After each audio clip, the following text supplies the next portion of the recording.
حضرت ابو ہریرہ رضی اللہ تعالی عنہ سے مروی ہے، نبی اکرم نور مجسم شفیع معظم صلی اللہ تعالی علیہ وآلہ وسلم نے ارشاد فرمایا، تین باتیں جس شخص میں ہوں گی اللہ تبارک و تعالی قیامت کے دن اس کا حساب بہت آسان طریقے سے لے گا، اور اللہ تبارک و تعالی اس کو اپنی رحمت سے جنت عطا فرمائے گا۔ صحابہ کرام علیہم رضوان نے سوال کیا، فدا کا ابی و امی یا رسول اللہ صلی اللہ علیہ وسلم، ہمارے ماں باپ آپ پر قربان، وہ کون سی باتیں ہیں؟ آقا صلی اللہ علیہ وسلم نے ارشاد فرمایا، جو تم کو محروم کرے تم اس کو عطا کرو۔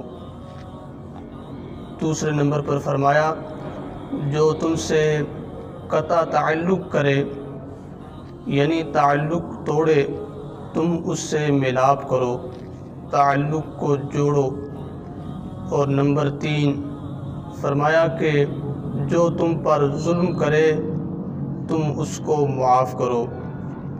اور شعب الایمان کے اندر حدیث شریف موجود ہے، حضرت موسیٰ علی نبینا وعلیہ السلام رب ذوالجلال سے ہم کلام ہوئے، عرض کیا کہ اے اللہ، تیرے نزدیک سب سے زیادہ معزز کون ہے، عزت والا کون بندہ ہے؟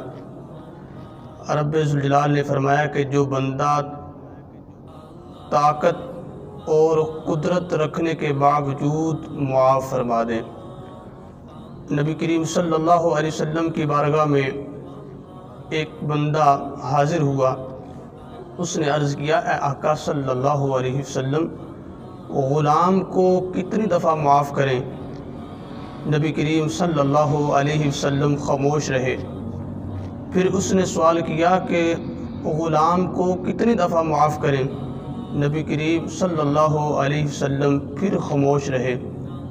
تیسری مرتبہ پوچھا تو آقا صلی اللہ علیہ وسلم نے فرمایا کہ غلام کو 70 دفعہ معاف کرو۔